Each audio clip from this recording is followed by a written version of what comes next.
On behalf of the organizing committee of the St. Stephen Sport Wall of Fame, it's my pleasure to welcome you here this evening. My name is Jamie Waycott. We're 2.5 years late, I guess you might say. This is the class of 2020, and of course the pandemic held us up. Contemplated as we met over the 2.5 years whether we'd do something remotely, and we decided we'd hold off. So we're more than excited and pleased to be here in person tonight and to welcome our group of inductees into the 2020 Greater St. Stephen Sport Wall of Fame. I'm going to ask Carlos Concepcion to come forward to lead us in the singing of O Canada. Please stand.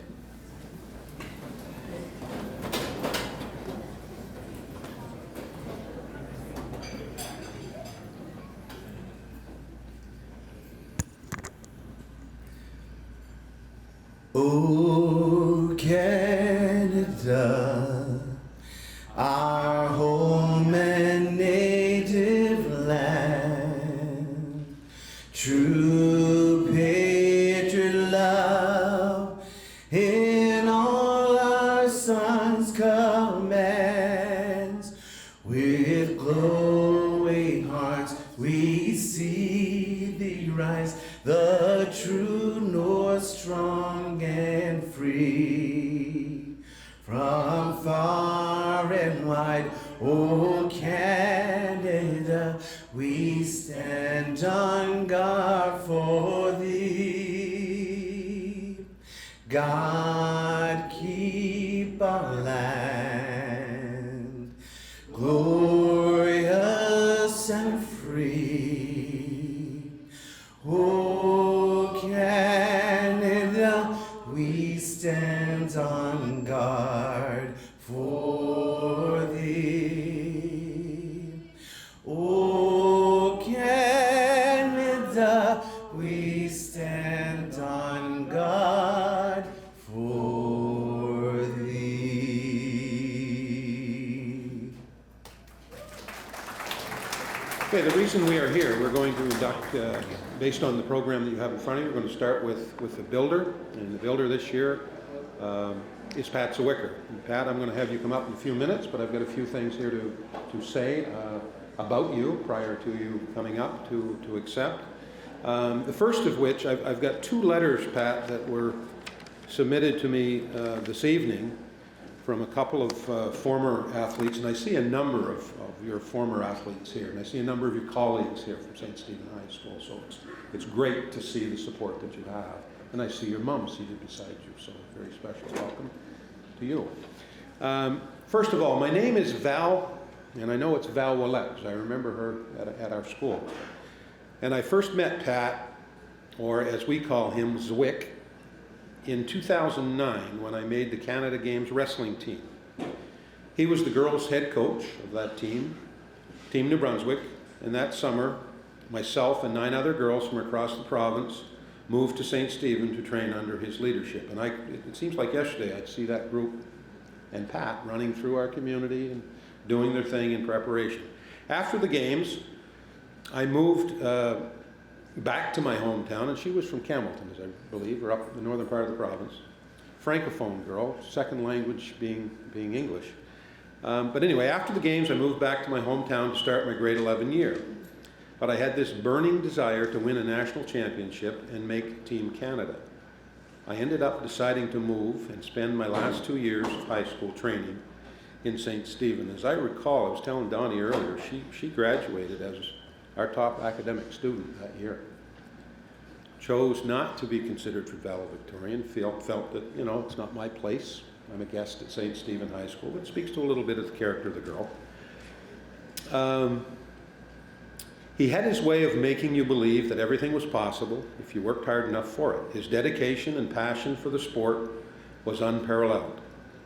He made every one of his athletes want to give it their all, or as he would say, leave it all on the mat. He certainly believed in the tough love motto. I can attest to that. I've witnessed some of it. He expected a lot out of us because he knew what it took to be successful. He went on to coach an incredible number of athletes to reach their full potential. whether it be provincial, national, international medals. Many of those athletes would still be, to this day, considered him one of the most influential people in their lives. I know I certainly do. His influence over those short but very formative years of my life was instrumental in developing me into who I am today. He truly cared about us, our successes as people, not just as athletes. He fostered an environment where we all pushed ourselves and each other to our limits, but we also had some difficult or most fun and memorable experiences of our lives. I've certainly learned of the saying, there is no significant learning without significant relationships. And I truly feel that this describes his legacy perfectly. He helped me make some big decisions when deciding which university to attend. Pat and his partner, Sarah, always treated me like family and invited me to many family dinners and brunches. He showed up at the gym every morning at 6:30 to train with us. He spent the evenings running practices and his weekends on the road to tournaments across the province, across the country. The list goes on and on. I owe him more than I can put into words. He truly changed my life and that of many others. I can't think of a more deserving person to be inducted into the Greater St. Stephen Sport Hall of Fame. Congratulations, Coach. And this is from Val Willett. And Val is living in London, Ontario, Allison tells me, and is a pharmacist. Am I right? Yeah. So, Val's thoughts about you, Zwick. The next one, congratulations, Zwick. I wish I could be there to watch you receive the recognition you deserve, but know that I am thinking of you. Although it comes to no surprise at all, I am so proud. Zwicker deserves all the recognition of the athletes, for the athletes and the people that he produced. He has given people chances when no one else would. He's given opportunities that some could only have dreamed of. He's given us countless hours of his own time to give his athletes the best training that he could, and the list goes on. I think I can speak for anyone that has gone through his program when I say he not only created amazing athletes, he also changed lives. There was rarely anything that he wouldn't do for his athletes, whether it was driving us in his little Honda Civic, heat cranked up to get us sweating, himself included, going for runs, sometimes multiple times a day, with us and always making an effort to keep it fun. Never too serious, or waking up before school every day to join us for a lift. There was never a dull moment, and we always felt cared for. He made an individual sport truly a team sport. Each win was more than just a celebration for the individual, but a celebration that was shared. He never forget the time after winning my first international competition, last competition with him in my corner, when we returned home and shared a hug after all of his excitement. He said we did it. To this day, it was one of the most cherished moments of my career. I'm so grateful that I was able to share such special moments with a coach that was like a second father to me. He was there for the highs and the lows, in wrestling and in life, and usually had pretty good advice. Underline the word usually. She didn't, I am. Usually had pretty good advice, except for the time he suggested I try a shoulder throw on someone 2 heads taller than me. And Pat, you probably remember that. I'll forgive you for that one, though. One thing is sure, he has put St. Stephen on the map in wrestling world and has left a mark in all of his athletes. Thank you for being selfless, energetic, engineering, strategic, hardworking coach and person that you are. We are also grateful to have coached under you, been coached under you. Congratulations again, Zwick. Love you, man. Alyssa Cleaves.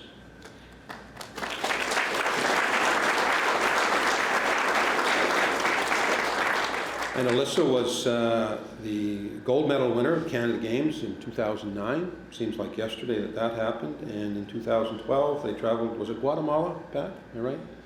And Alyssa won gold in the Pan Am Games. So 2 of your former athletes, Pat.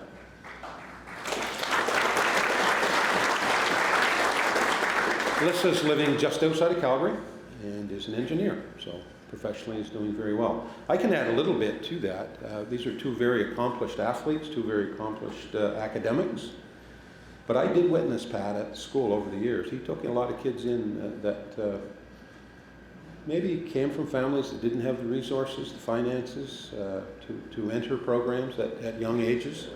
Mom and dad couldn't take them to the basketball tryouts or the hockey tryouts, but all comers were welcome with the wrestling program. And a lot of the families that really felt not part of our school community, under Pat's wrestling program, he brought them in, and as a result of him bringing them into his program, he brought them in as partners with us. So that's an underlying one that I just wanted to throw in. So very valuable to us. So congratulations. Chris is going to put up the inscription that will be on the plaque that we're going to unveil a little later. It's in your program. You can follow along there, or you can look at the screen. But the formal part of the evening, Patrick Zwicker. Patrick Zwicker. When Pat arrived in St. Stephen in 1997 to start his teaching career, and it was at St. Stephen Middle School, it was his goal to elevate the local wrestling program to an elite level. Pat brought his success in wrestling at the university level to the youth of St. Stephen, leading them to 16 NBIAA team titles and 4 Eastern Canadian Bantam Wrestling Championships. Pat also established the St. Stephen Wrestling Club as a national level team. The St. Stephen Wrestling Club went on to win 35 national medals, including 13 gold.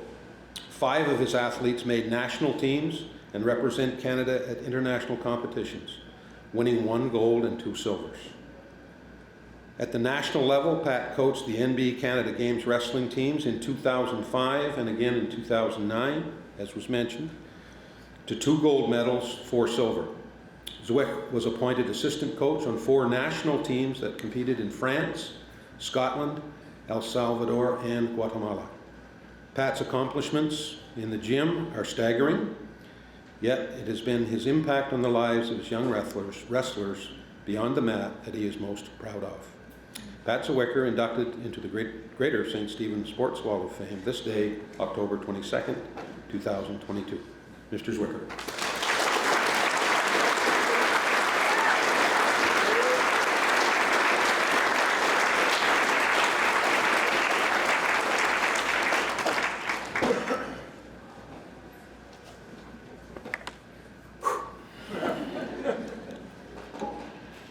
Thanks for getting me all choked up, Jamie. Those of you who know me know that I do struggle through speeches like this. I'm an emotional coach, and when I reminisce about the people I had to work with and all the great memories, it's hard. So we're putting Carol Parks on standby. She might be coming up and reading part of this if I can't finish it. We'll see. Yoga breath. Good evening. That's enough out of you, Wilcox. Explain that. It is a pleasure to be here tonight to receive my induction to the St. Stephen Sports Wall of Fame as a builder.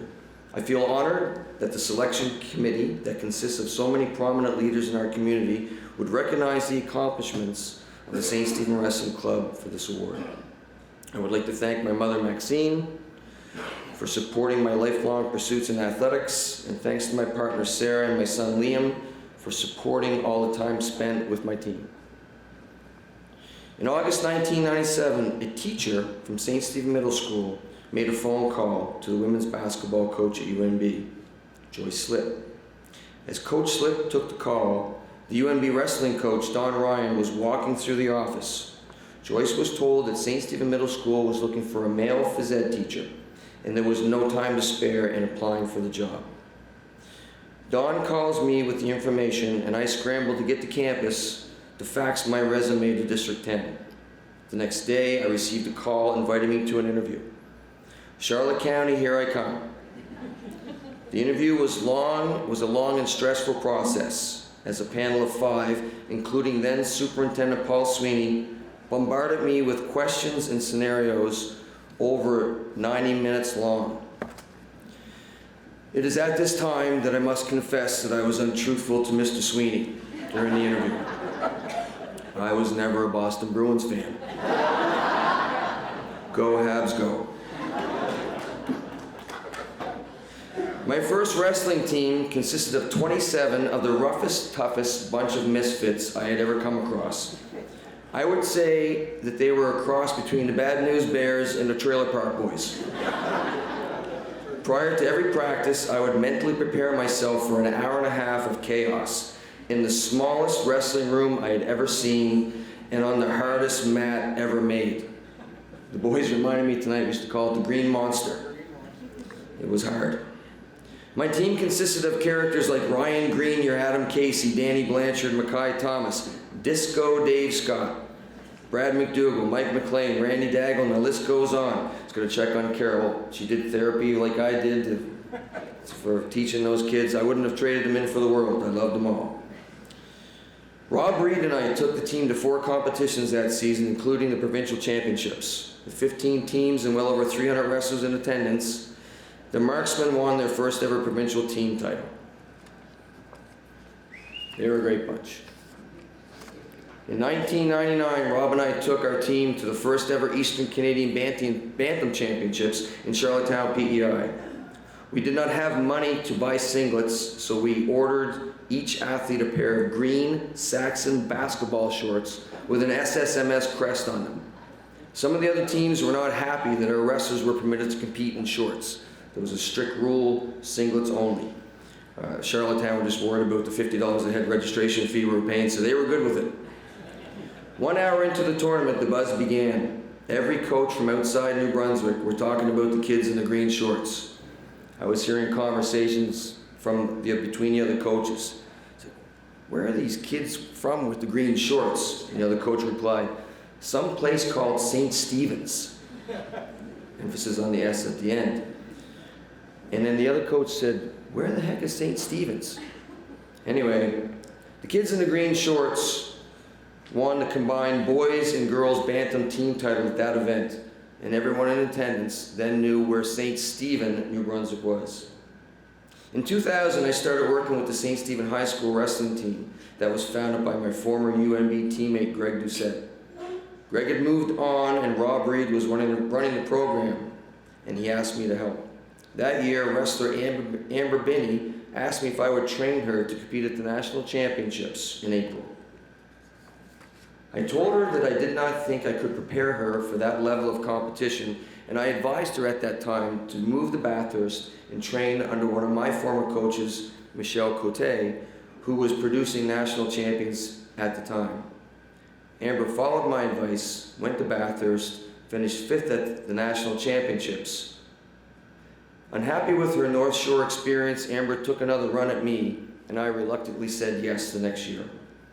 The 2001 coaching staff for St. Stephen High School and the newly formed St. Stephen Wrestling Club consisted of Rob Reed, newcomer Mark Hayes, and myself. The National Cadet Juvenile Championships were being hosted in Fredericton that year, which was a big reason why I agreed to go. We took 9 wrestlers that year and came home with 3 medals, 2 silver and a gold. Amber Binney was our first national champion. She was in a very tough weight class. Every close was knocked down, drag out, but she pulled it off, and that was the start of the St. Stephen Wrestling Club's success. After breaking the ice in 2001, the athletes, parents, and coaches all bought in. Our goal was not just to produce a strong high school team. We were now committed to club wrestling, where the focus was preparing our athletes for the national championships. Calgary, Saskatoon, Edmonton, Victoria, St. John's, Toronto, and the list goes on. And in order for us to prepare, we needed to travel outside the maritime provinces to get competition that we needed. Annual trips to Montreal, Hamilton, Brampton, Syracuse, New York, and the odd trip to Alberta were vital to our success. Then the next problem was, how were we going to afford to do it? I know that every service club in St. Stephen donated money over the years on multiple occasions. These organizations give so much to the youth of our community, and they should be commended for it. Our main sponsor was always the St. Stephen Milltown Rotary Inc. Thank you for your consistent support for so many years, and a special thanks goes to Maria Culture for trusting and motivating me over the years. Every coach needs good parents, and I had the best parent support possible. They did bottle drives, sold lobster tickets, organized dinners, and silent auctions. However, the best fundraisers of all were the many concerts, kitchen parties, and dinner theaters. Elo Richard was the best. Special thanks to Leah Nixon and Allison Cleaves for looking after the bank account and trying their best to keep me organized. Yeah. They claim it was a full-time job, and I can't argue with them at all. My coaches over the years gave so much time and energy to the program, and they deserve much of the credit for our success. You cannot be in two places at one time, and when you are at a wrestling tournament, there could be 2 or more athletes on the mat at once. These coaches included Rob Reed, Mark Hayes, and former athletes who came back to coach, Zach Nixon, Darcy McKinney, and Dave Roy. I could not have done it without them. The athletes. It is impossible to accept this award without recognizing many athletes that I have worked with over the years.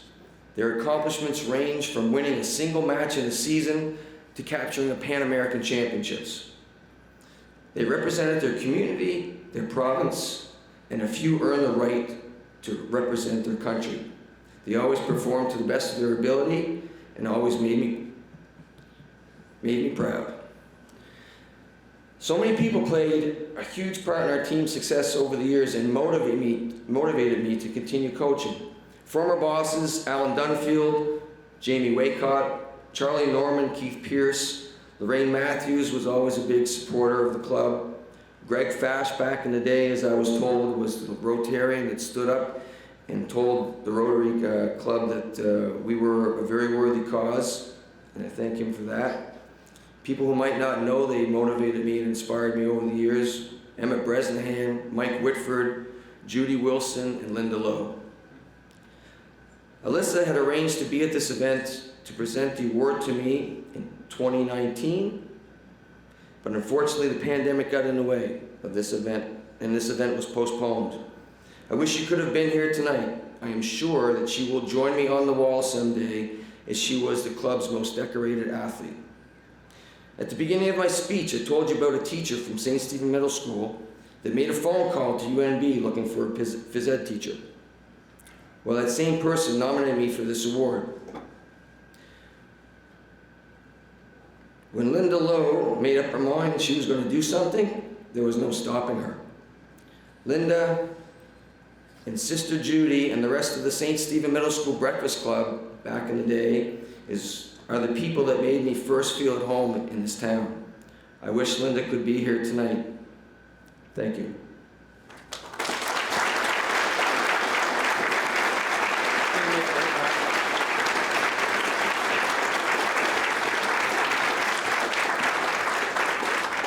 Going to ask committee member Jeff McGinn to come forward with a presentation to Pat.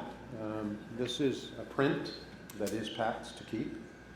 It is also the print that is going to be inscripted in granite that will be unveiled a little later down in our foyer, or the entryway. So.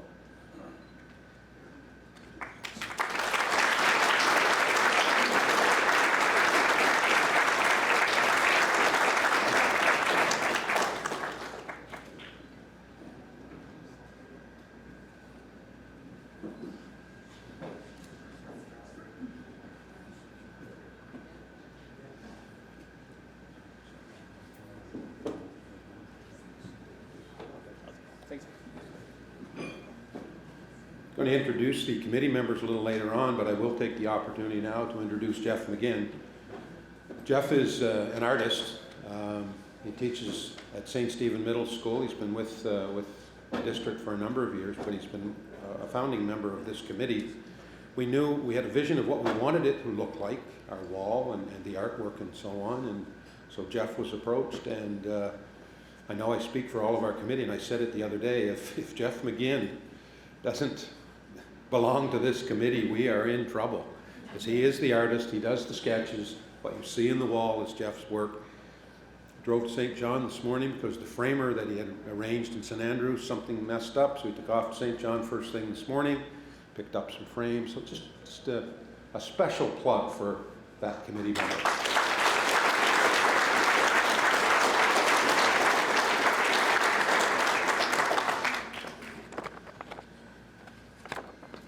In the athlete category, joining his father. From which year, Tom Sr.? 18. Tom Stewart. Thomas Stewart Jr. At a time in their lives when most athletes are starting to fade in their abilities, Tom Stewart was just hitting his stride. We were in here this morning getting the room ready, and one of the committee members said, I just saw Tom running by, So, and when he was in a little later, it was with his daughter. So, Tom won his first marathon in 1985 at the age of 37. Tom captured his first Canadian National Powerlifting Championship at the age of 44. He would go on to win 6 gold medals at the national level and finish as high as 6 at the IPF World Masters Powerlifting Championships in the age 50 to 59 age class. Tom still holds the Canadian deadlift record of 207 kilograms, 207.5. You multiply that by two and a half pounds per kilogram, that's a lot of weight in the 60 to 69 age class. Tom's first love was running, and he competed in 95 road races throughout New Brunswick, PEI, Maine, finishing in the top 3 in his age group in most of those races. Despite all of his awards and records, Tom's favorite competition would be the road race in Calais, competing with his son and daughter. And again, I mentioned this morning, he's running through town with his daughter. Inducted into this Hall of Fame, Greater St. Stephen Sports Wall of Fame, October 22nd, 2022. Tom Stewart, ladies and gentlemen.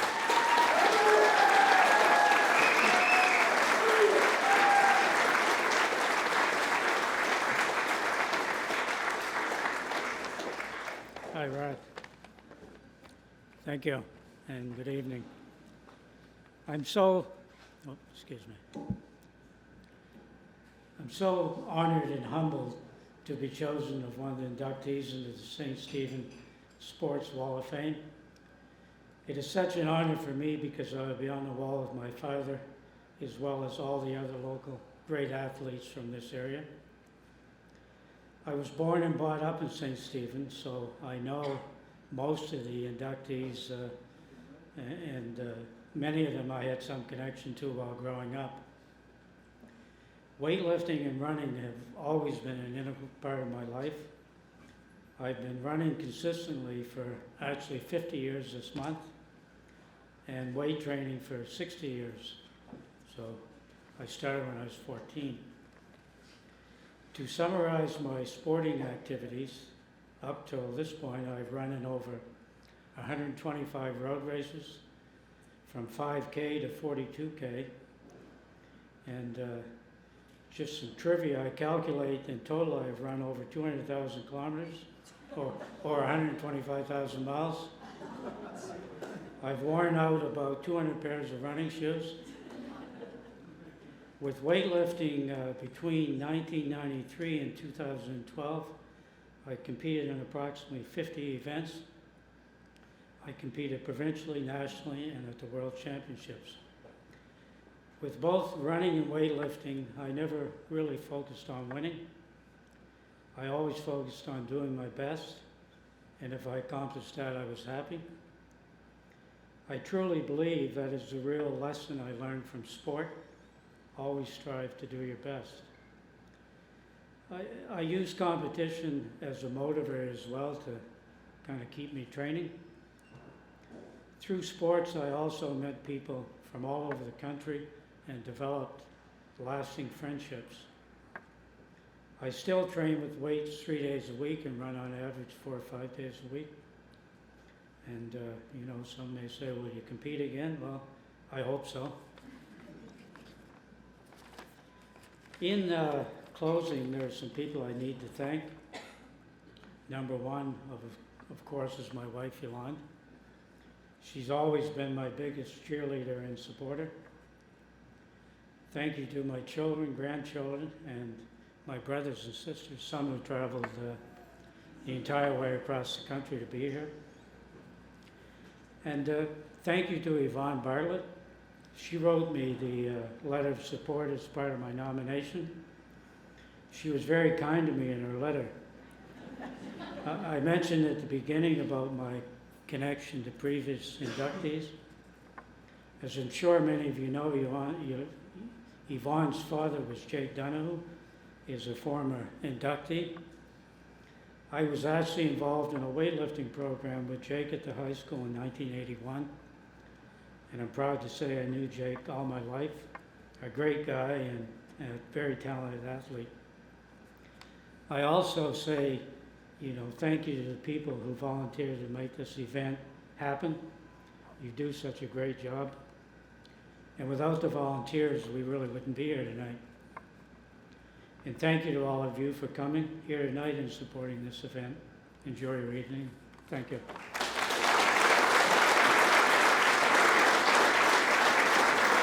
I'll get you to stay, Tom. I'm going to invite committee member Joe Peters forward, and Joe has a presentation to make to you, Tom, on behalf of our committee, which is yours to take home this evening. So.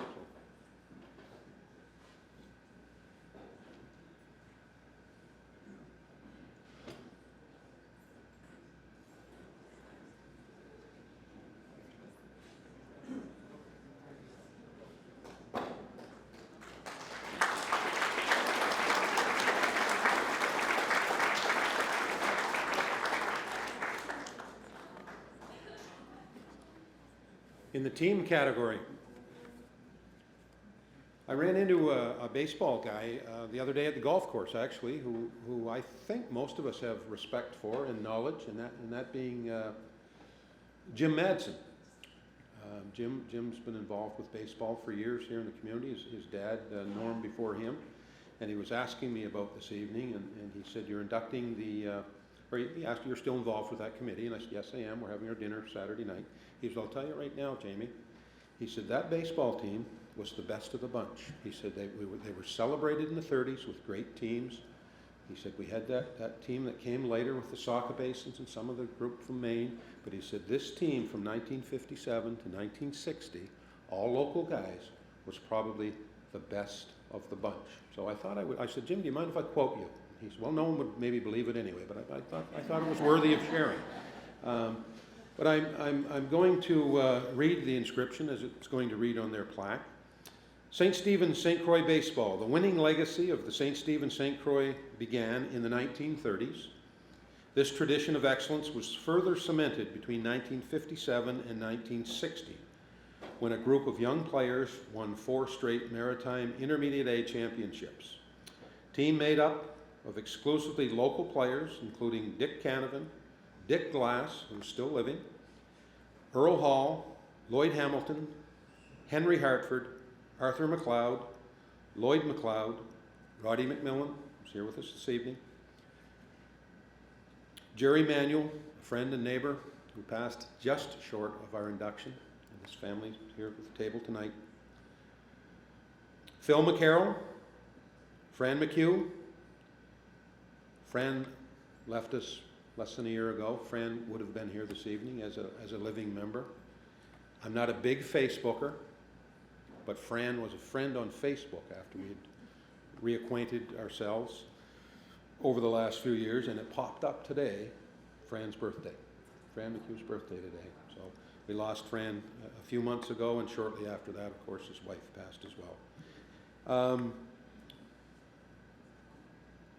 Phil McEntee, Fred McClellan, Jim Purcell, Grant Ross, Carl Scullin, and Bill Yardley, who was with us this evening. The teams were led by player-coach Bill Cleghorn, general manager Arlo Heyman, and team officials Irving Brown, Jack Heyman, and Jack Speedy. New Brunswick Baseball Hall of Fame formally recognized the achievements of the St. Stephen St. Croix with their induction in 2012. I'm going to invite the nominee for this group, Jeff McLeod, forward as we induct them into the Greater St. Stephen Sport Wall of Fame this October 22nd, 2022. Jeff's going to speak to the accomplishments of the group and invite those in attendance who are surviving members of the team forward. So Jeff, if you'd come forward, please.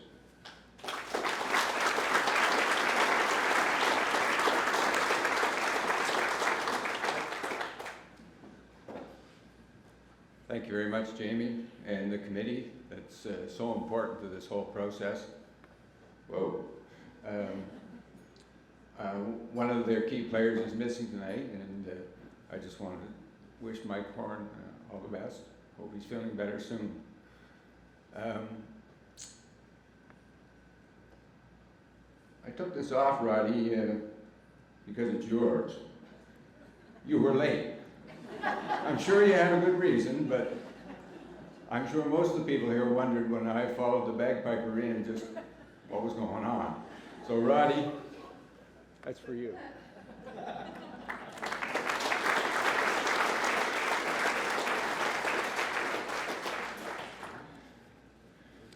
Before I introduce the players and the management of the St. Stephen St. Croix in this era, I would also like to offer my congratulations to Pat and to Tom. Accomplishments well deserving of induction and joining a very elite group that have preceded you. Congratulations to both of you.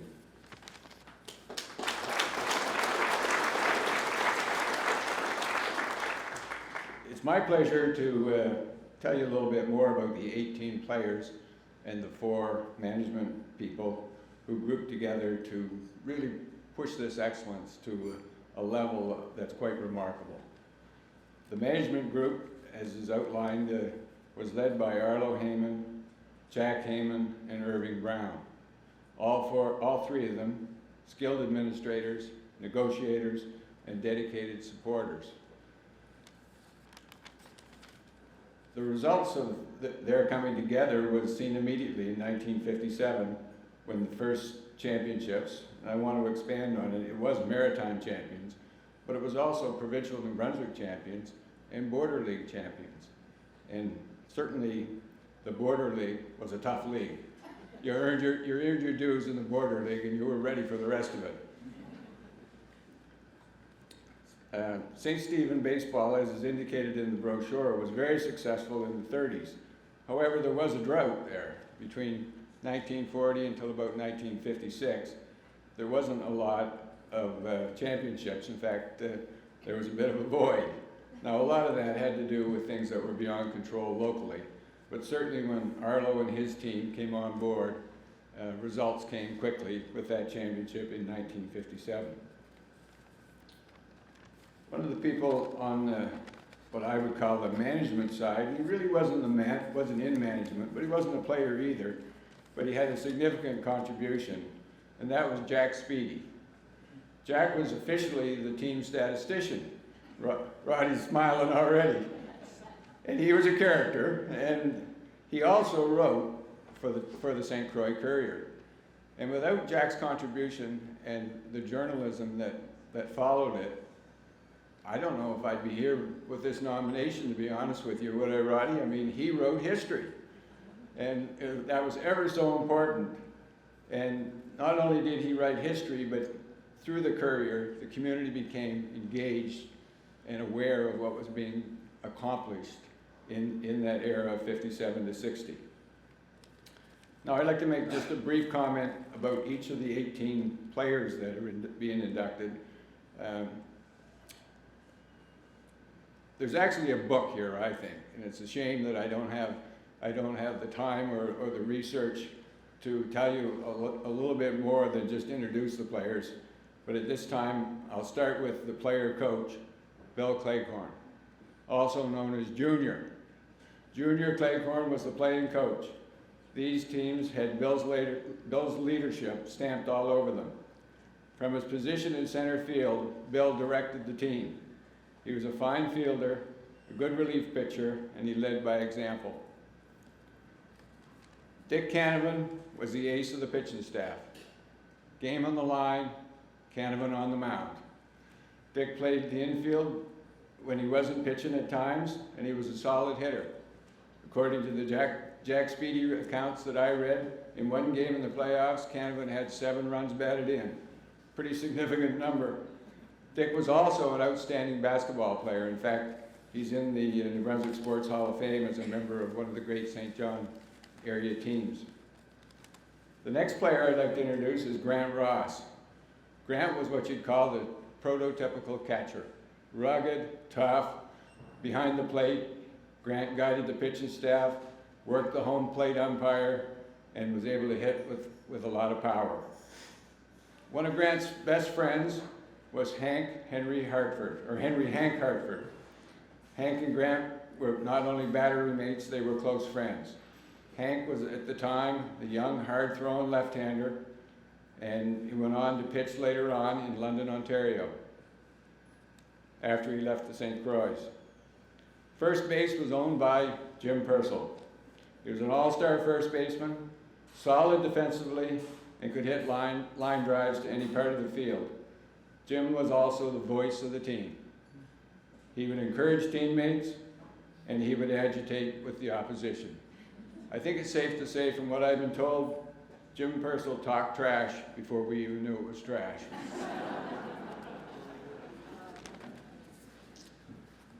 Next up, and he was actually the first one up in most games, the leadoff hitter was Jerry Jed Manuel. Jerry played second base, and he also did some pitching.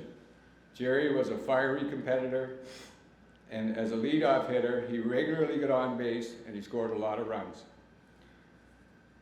The next one up is Lloyd McLeod, or as I call him, Uncle Curly. He had all the tools. He was an excellent ball player. In the outfield and on the base paths, he was speedy, and he could chase down fly balls, steal bases, and at bat, he could hit the long ball. I've been told that he hit one that is estimated to have gone over 430 feet. Lloyd's skill set earned him a minor league contract with the Detroit Tigers. Next up, as Jamie mentioned, today is Fran McHugh's birthday. Fran was a gifted athlete: baseball, basketball, soccer, track and field, both locally and at UNB. Franny could play many positions, and his batting average was always high. One year, I think it was 1958, he batted over 500 in the playoffs. Phil McIndy was a rugged young physical player. He joined the St. Croix directly after playing midget level ball. In other words, he skipped over juvenile. He was ready for the St. Croix level of baseball. His career, unfortunately, was cut short because he joined the RCMP, and I think he moved to Newfoundland. In his last game, which was kind of significant, he had 3 hits and made several spectacular catches. Another one of the younger players was Earl Hall, an outfielder. Earl played bantam, midget, and juvenile before joining the St. Croix. He was a speedy fielder with a strong arm. Carl Scullion, a quiet, do-your-job sort of player, was a crafty infielder, willing to play wherever Coach Cleghorn needed him. Next is Art McLeod, Uncle Art. Came to the St. Croix after years of playing fastball. His eye and patience at the plate, a fastball necessity, made him a choosy hitter, drawing walks and hitting for extra bases. He played third base. Next was Lloyd Hamilton, nicknamed Smiley. A no-nonsense ball player, quiet by nature, Lloyd had good wheels and played the outfield and contributed at the plate. Phil McCarroll, also known as Sweet Pea. Gotta love these nicknames. This would be a Chris Berman envy for all these nicknames. Sweet Pea was very successful with those teams of the 30s. In fact, when he died, in his obituary, Bill Donovan, well-known sports editor in the Telegraph Journal, said that Sweet Pea was likely the best second baseman ever in the Maritimes. Later in the 57 year, Phil moved to the outfield, but he was a strong mentor for baseball players for over 40 years. Fred Buster McClellan, a longtime member of the St. Croix and a fixture for many years. Buster was both a chatty catcher and an easygoing outfielder. He was well liked by all his teammates for his level-headed approach to the game. Last 16 is Dick Glass. Dick worked his way into the St. Croix lineup after playing juvenile, a solid third baseman, excellent fielder, and solid hitter. I spoke with Dick on the phone from his residence in Ottawa, where he currently resides, and I said, Dick, where did you bat? Where were you in the order? And he said, oh, I was usually 6th or 7th. Then I got looking at some of the numbers, and I said, wow, that's a deep team when your 6th or 7th hitter's batting over 300. On most teams, he'd have been batting 1st or 2nd. Dick sends his best wishes and many fond memories to the people to hear tonight. Number 17 is Bill Yardley. Bill's with us tonight, and I had many interesting discussions with Bill. He describes himself as a member of what he called the Dirty Nine. And that meant he was always ready to travel to an away game, willing to do whatever needed to be done, whether it was pitch batting practice, coach along one of the baselines, play second base. And he really has a lot of stories. I'm going to ask Bill to stand up. Bill, I want people to recognize you.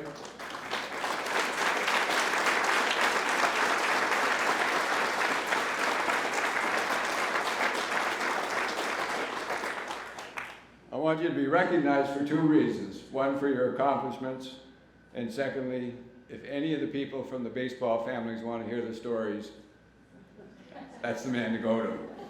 He's got some good ones. The last player, and certainly not the least, is my flower man here, Rod McMillan. Roddy, as we know, is a multi-talented sport athlete. He's been inducted into the St. Stephen Sports Wall of Fame for his accomplishments in baseball and hockey. And Roddy provided the depth that's always needed at shortstop. Your strength is up the middle in a baseball program, and if you're going to go anywhere, you need that. Roddy was also a solid pitcher. I did hear, though, Roddy, and you can tell me if there's some truth to this, that when Cleghorn wanted you to pitch, he didn't give you a lot of warning. Roddy apparently would just be a little bit nervous before the games if he knew that he was going to have to pitch. But once the ball was in his hand and he was on the mound, he was all right. Roddy, please be recognized.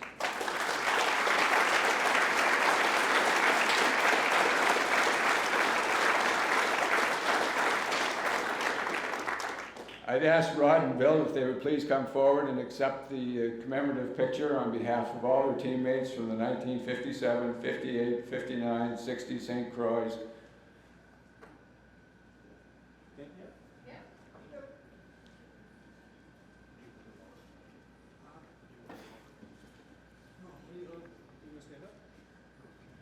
We can come to you.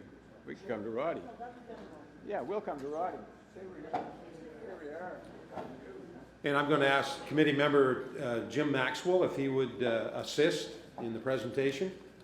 And also, Jeff, we did up prints for each of the families to take with them as well this evening. Nice. So I'll let you distribute those. Thank you. So let's get a photo if we can with.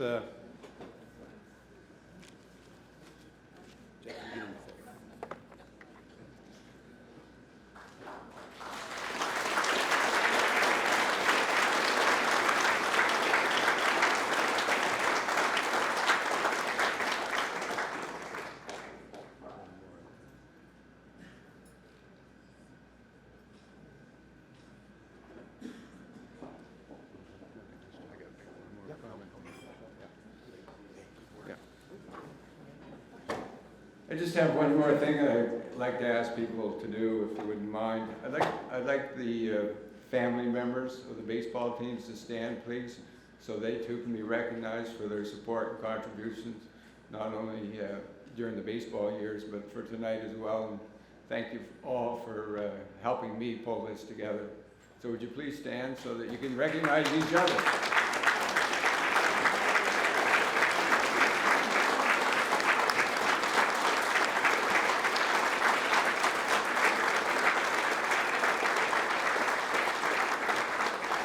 Thank you.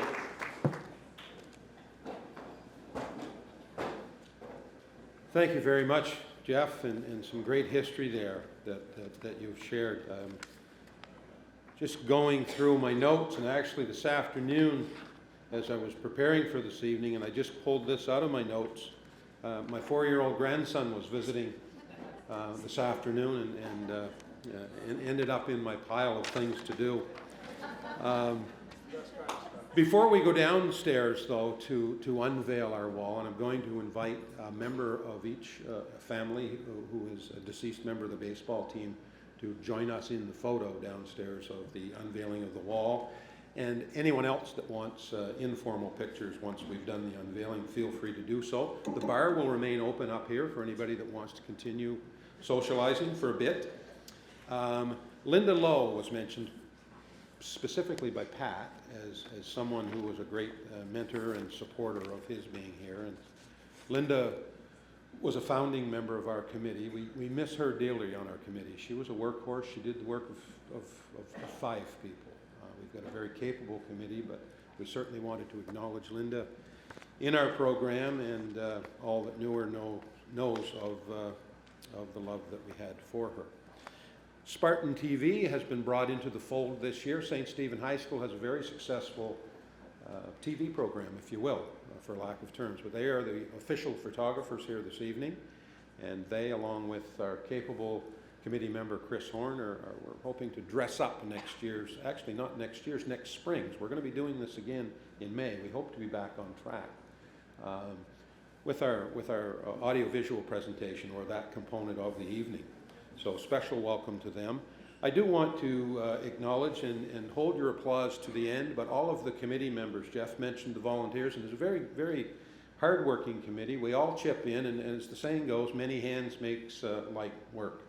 So I'm going to start with Don Walker, and each of you, if you just give a wave or pop up out of your seat: Phil Chisholm, John Heislip, Jim Maxwell, Joe Peters, Jeff McGinn, who I pointed out earlier, Jane McShane, the back of the room here, Mike Horn, who is unable to be here but is the chair of our committee. We had a lovely note from Mike earlier today, wishing us well, thanking us for the work that we're doing in his absence, and we're hoping he's back with us. I think it was Joe who responded and said, we're doing this again in 7 months, Mike, so we miss him around our table. Darlene Horn, who is on our committee and looks after our finances, Chris Horn, who's our audiovisual but a new member of our committee, and Joan Flewelling. Where's Joan?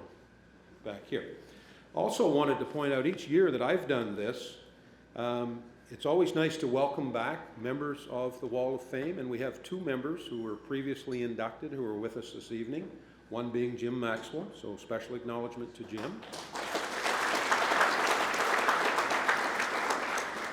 And also Joan Flewelling, who's now on our committee but was inducted with the Spartan basketball group in 2019. So Joan, again, great to have you with us. And I encourage any of you next year to join us. And Jim's pointing to Roddy. Certainly Roddy was in a couple of years ago as well. So a special welcome to our former inductees. Great to have you with us.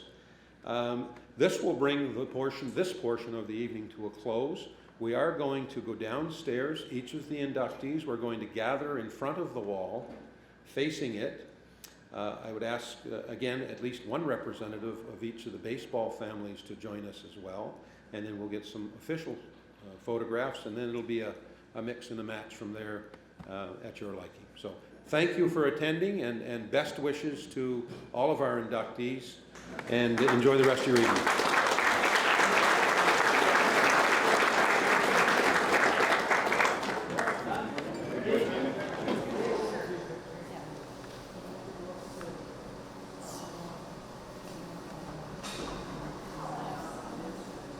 There we are.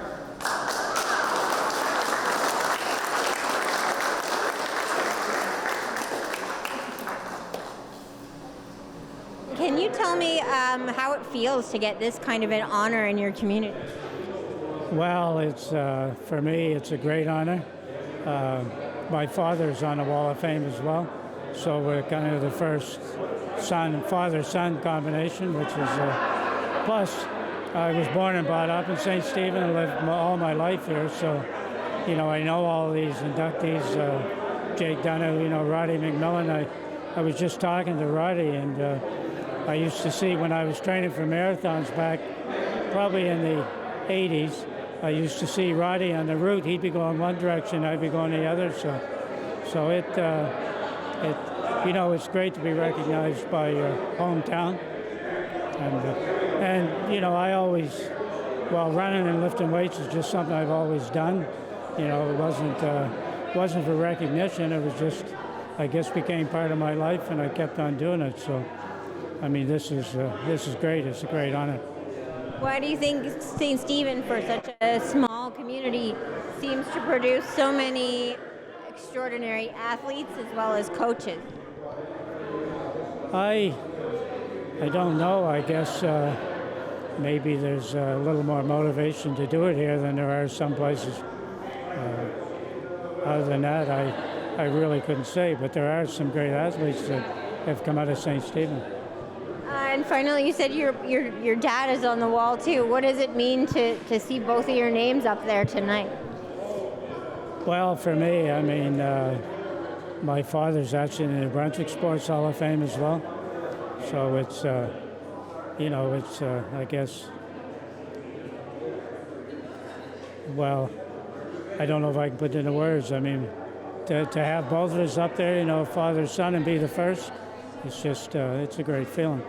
What was your feeling of accepting on behalf of the St. Stephen-St. Croix baseball team of 57-6? Well, it was obviously a privilege and an honor to be part of the recognition of those players in that era. So many of them were unfortunately not with us today, and we remember them and celebrate them. What made them such an exceptional team worthy of this ball? I think there were two things that I discovered in my research. The first one was the continuity. There was, I think, 13 out of the 18 players played 3 or 4 years, so they were together as a team. And when you have that continuity mixed with the exceptional skill level that they had, you're going to win some championships. Why do you think this wall is so important for the town, for people that come into the Civic Center to see? Well, I think it's a community asset first and foremost, and as it grows in maturity, it'll even be more recognizable, and people will feel recognized and privileged for being in it, and it's just a community asset. Jamie, tell me about, as a board member, a founding board member, why you decided to make a Wall of Sports fame in St. Stephen. Well, it was about 2016 when I was approached. Actually, with Joe Peters, one of our committee members. We were at an Aces game here one night, and he knew that I was retiring, and said, "Get a minute?"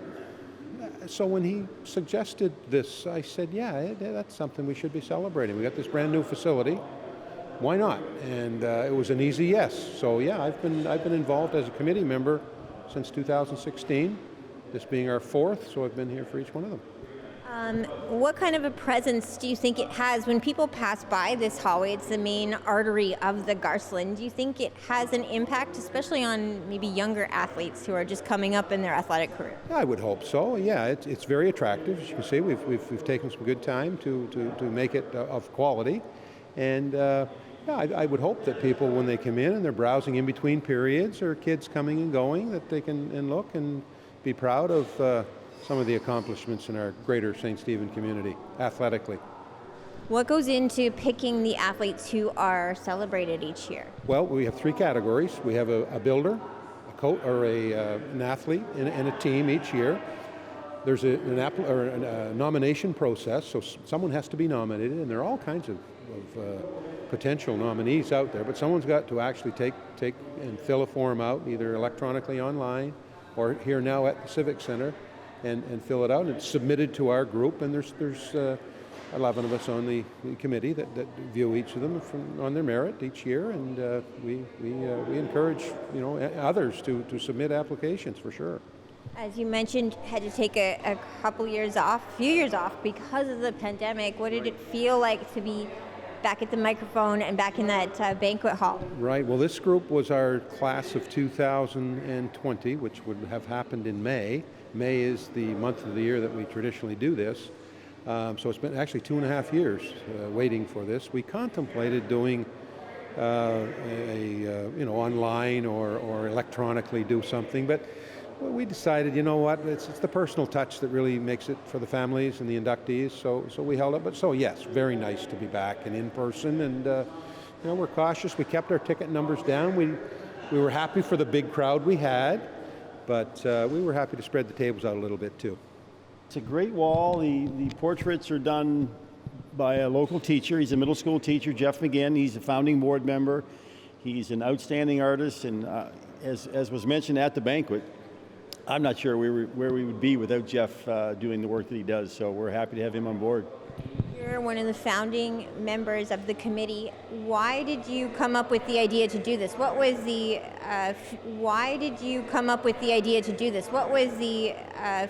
reason why you decided to make this? I was prompted by a gentleman that was over here, Joe Peters. I'm going to give Joe some props. He had been to a few other civic centers just recently. When I say recently, I'm talking prior to us starting in 2017.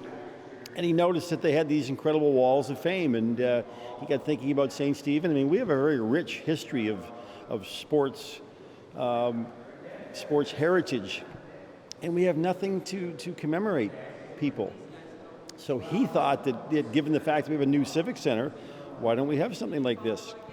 So he talked to me, I talked to Jamie, who you just interviewed, and we recruited probably 5 or 6 other sort of founding board members, and the rest is sort of history. And we could not be happier with the event and the way things are going, and looking forward to the next one. Why do you think St. Stephen, I mean, maybe it has to do with being so close to the border, being an international sports community in so many ways, but why is there such a strong athletic presence and coaching presence in what some people might think is a small community? Well, that's a really good question, but again, our history is strong in various sports. Baseball, if you go back and look at the wall and see who's there, there's a lot of baseball represented there. There's wrestling, there's hockey, there's basketball. It's just a very good town for sports, and it's a town that finally wants to recognize people who've done good things in the past. And I think it's a bit overdue, but we're happy to sort of be playing catch up. Our first 11 inductees were actually in the New Brunswick Sports Hall of Fame. That's how they got to be the first 11, because it makes sense that if you're in the New Brunswick Sports Hall of Fame, you probably should be in the St. Stephen Wall of Fame. So that's how that all started. Can you tell me a little bit about what the feeling is in the town right now with the things that are growing? Not just the Garcelon, but the museum. Yeah, that's a really good question. There's excitement. There's excitement within our town. I mean, this event certainly adds to the excitement. The basketball project that we have next door, that's going to be a definite project. I wouldn't have said that a couple of years ago, but that's causing a whole lot of enthusiasm.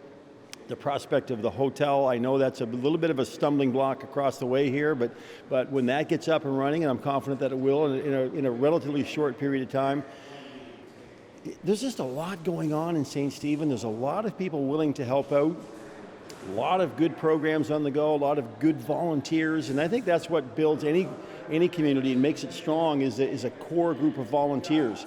And like this committee for the Wall of Fame, we couldn't be happier with the group that we've got doing this. And I think it speaks volumes when this group, nobody's left the committee.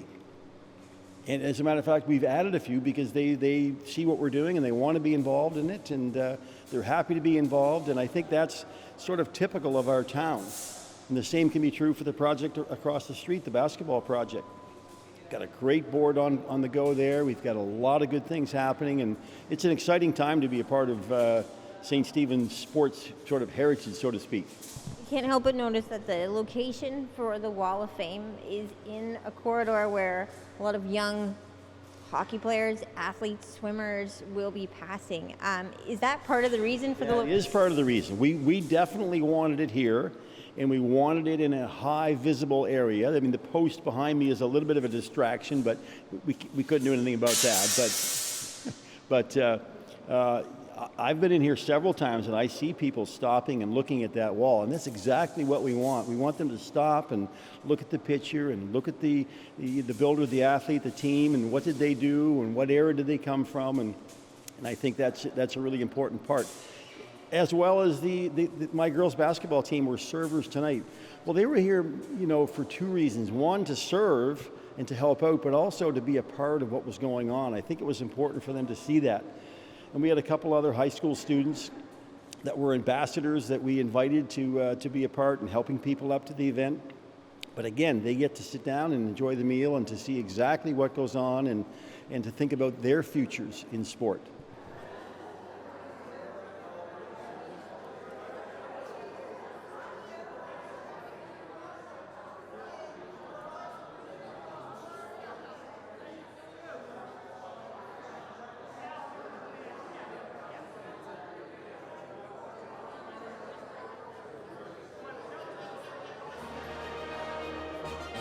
A news and public affairs production of CHCO-TV, New Brunswick's only source for independent community television.